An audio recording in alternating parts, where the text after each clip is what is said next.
Avec le Bitcoin, les gens peuvent s'envoyer de l'argent numérique en toute sécurité et directement sur Internet sans aucun autre intermédiaire.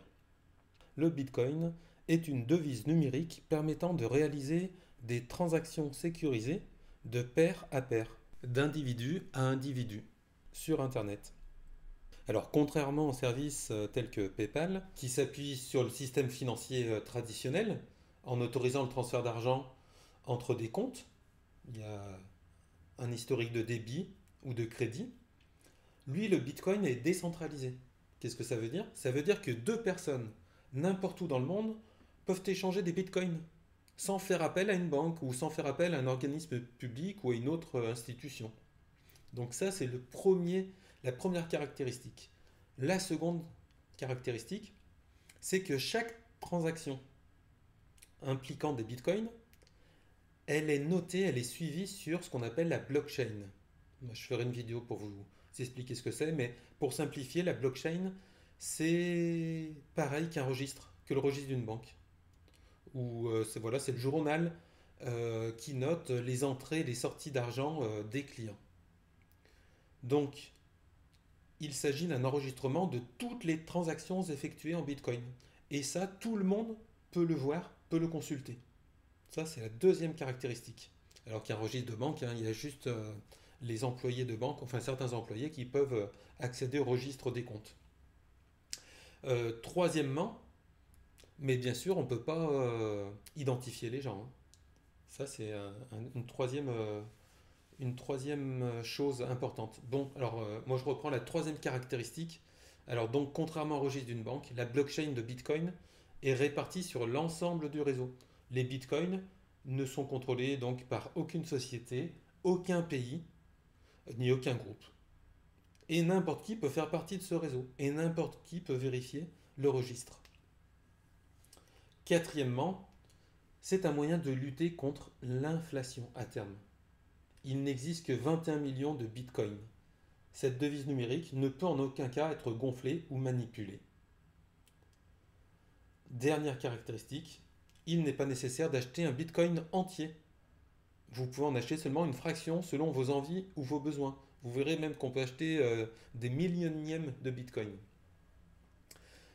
Alors, souvent, on note le bitcoin BTC, c'est son abréviation.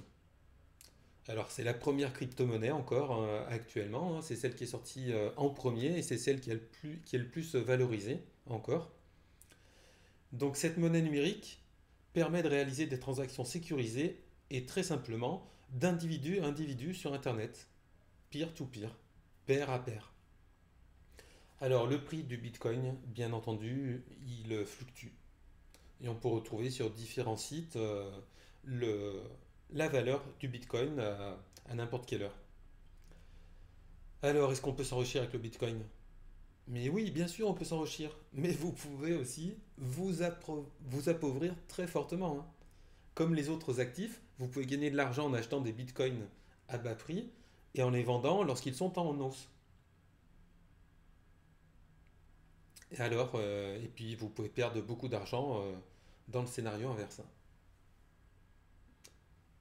À quel prix le bitcoin a-t-il démarré? Eh ben, c'était en 2010. Le bitcoin était évalué à une fraction d'un penny américain. Donc c'était des centimes. Et après, au cours du premier trimestre 2011, un an après, il a dépassé la valeur d'1 dollar. Et fin 2017, sa valeur a grimpé en flèche, atteignant près de 20 000 dollars. Et 2021, je crois qu'il est arrivé jusqu'à 40 000 dollars. Là, il est arrivé, non, jusqu'à 70 000 dollars, je crois. Là, il est redescendu à 40 000 dollars. Donc, vous imaginez, ceux qui ont investi à 70 000 dollars, il est retombé à 40 000 dollars, 30 000 dollars. C'est une perte considérable.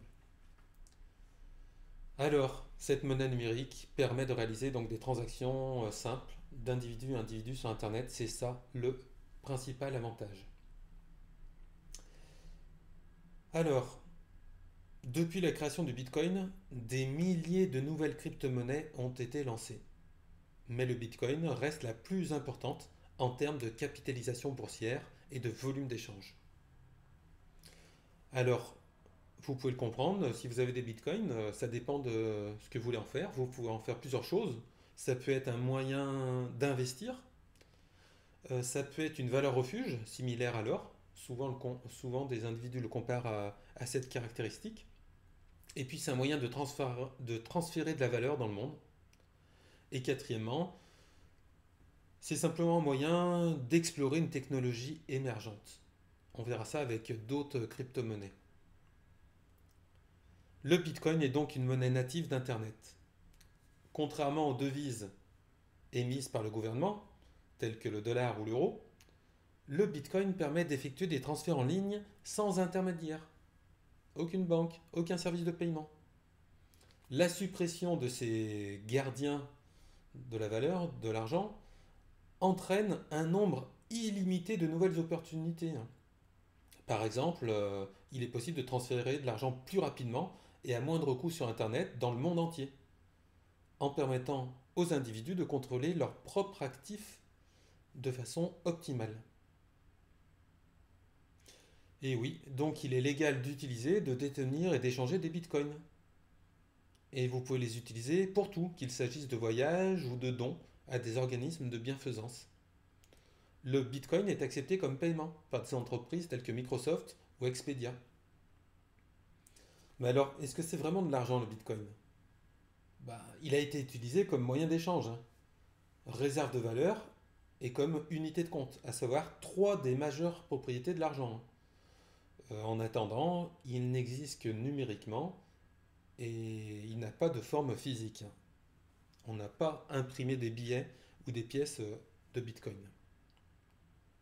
Qui a créé le bitcoin? Alors, on va reprendre l'origine. Pourquoi c'était créé et qui l'a créé? Alors, c'est tout à fait fascinant cette question. Car 10 ans après l'invention de cette technologie, et en dépit de nombreuses recherches effectuées par les journalistes et les membres de la crypto-communauté, son créateur est toujours inconnu. On connaît seulement un pseudonyme. On ne sait pas si c'est une seule personne ou c'est un groupe de, d'intellectuels, de génies informatiques qui ont créé le Bitcoin. Alors, cette personne ou ce groupe ont pris le nom de Satoshi Nakamoto. Et ils ont publié ce qu'on appelle un livre blanc en 2008, à la fin de l'année 2008. Le livre blanc, il explique la raison et le protocole, comment ça fonctionne.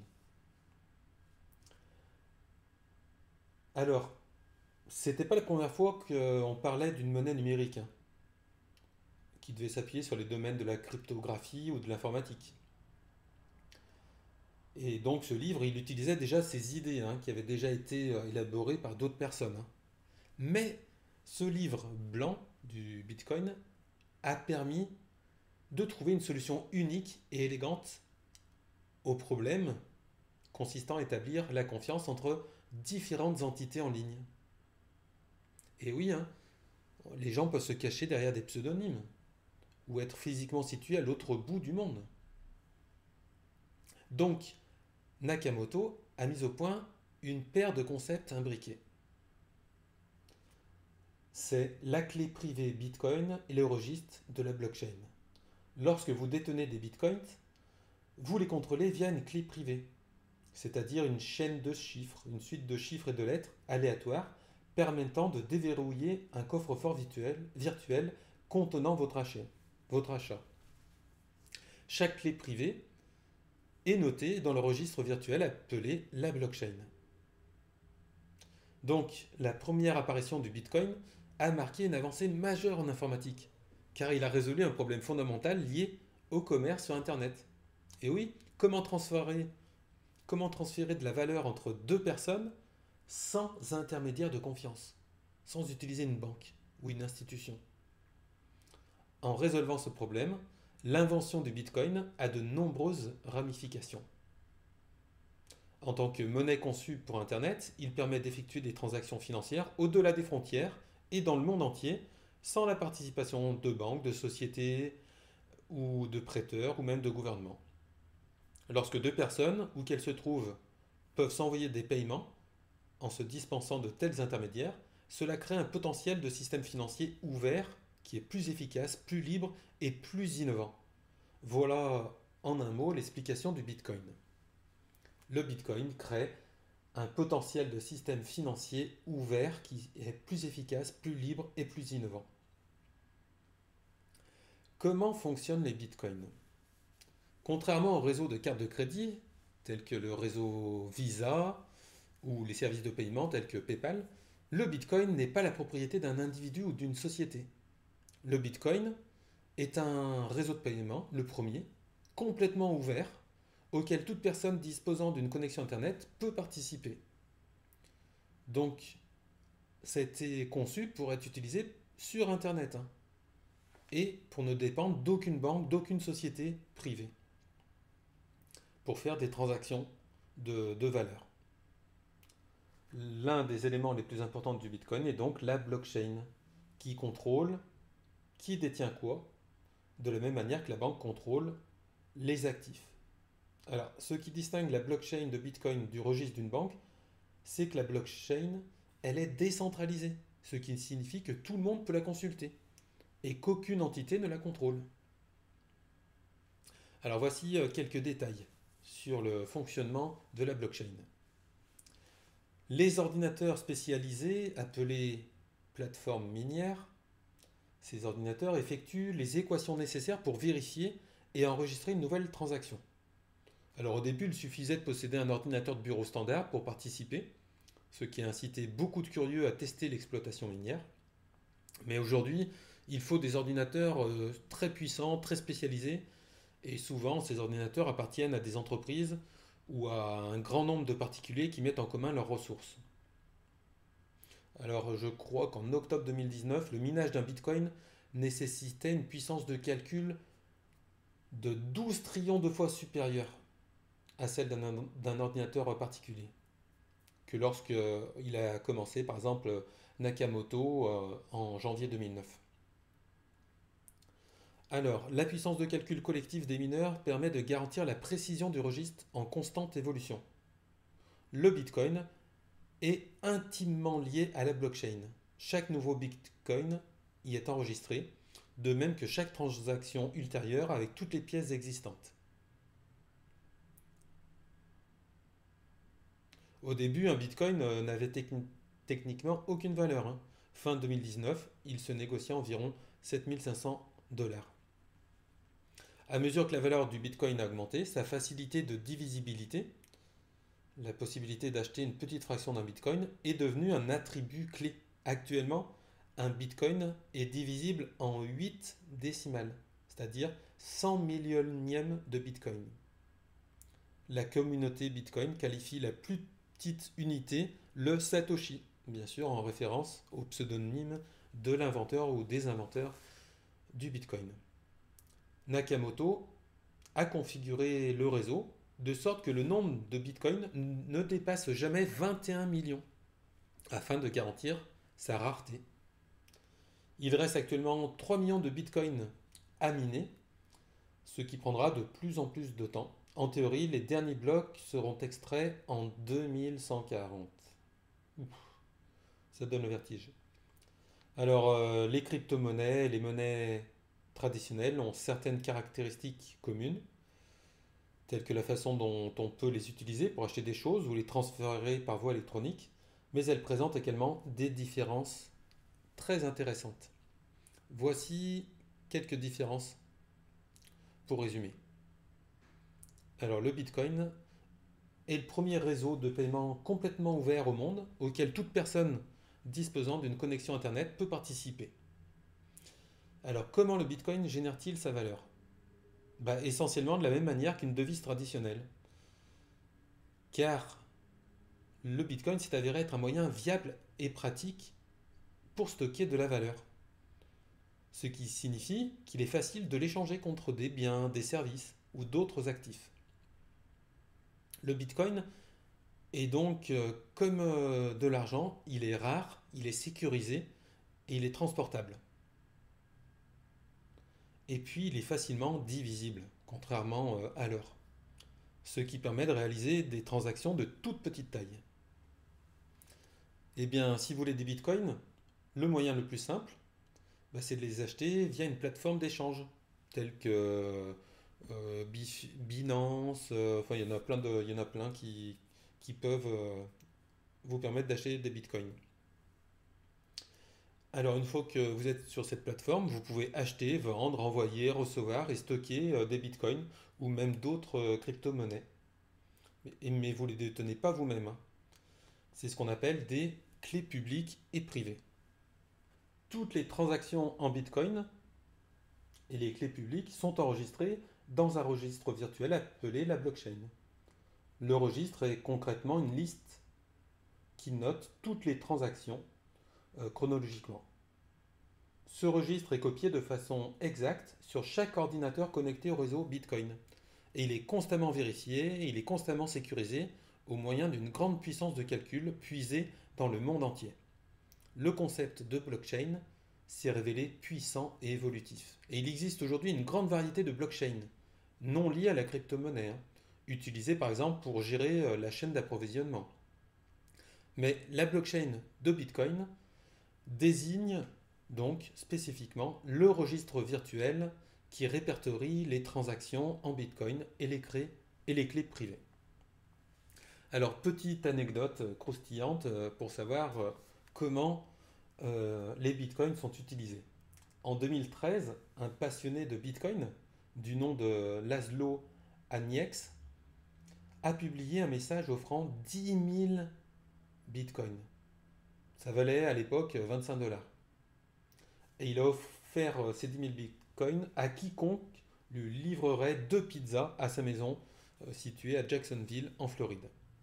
Selon la légende, ces 2 pizzas, achetées par un autre utilisateur précoce de Bitcoin, ont représenté le premier achat réussi de produits non virtuels en Bitcoin. Heureusement, il est beaucoup plus facile d'utiliser le Bitcoin de nos jours. Alors c'est très simple, hein.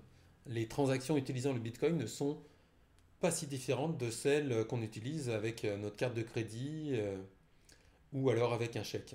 Mais au lieu d'être invité à saisir les informations de votre carte, il vous suffit de saisir le montant du paiement et la clé publique du vendeur, similaire à une adresse mail.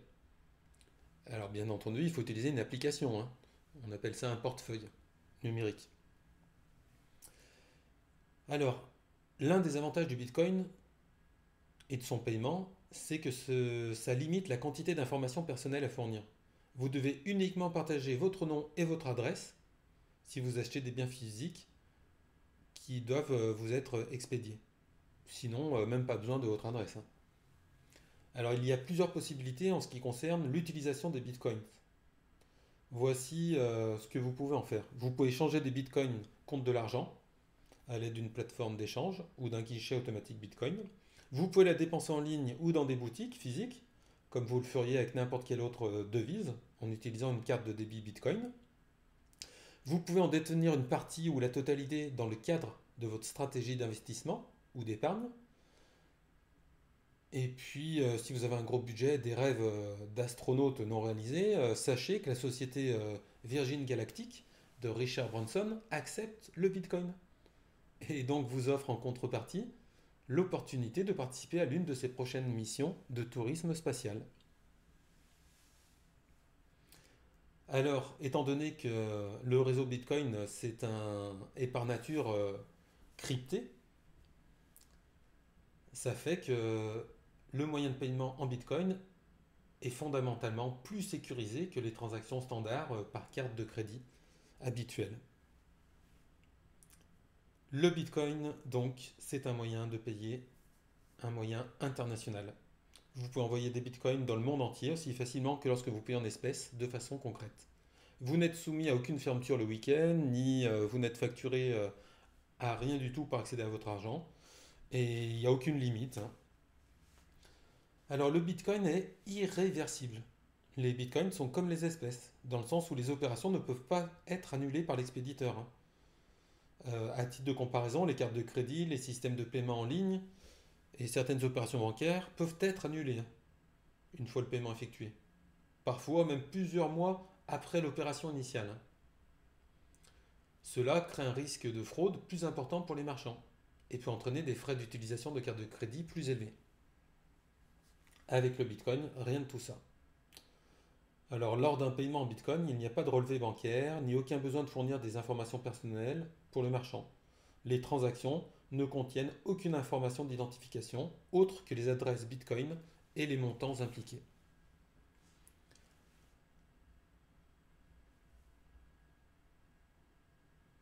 Alors, est-ce que c'est une crypto-monnaie sûre? Ben oui, apparemment, hein. Depuis plus de 10 ans d'existence, le réseau Bitcoin n'a jamais été piraté. Par ailleurs, comme le système est sans autorisation et il est open source, de nombreux informaticiens et cryptographes ont pu examiner tous les aspects du réseau et de sa sécurité. Donc voilà, vous n'avez plus qu'à vous lancer.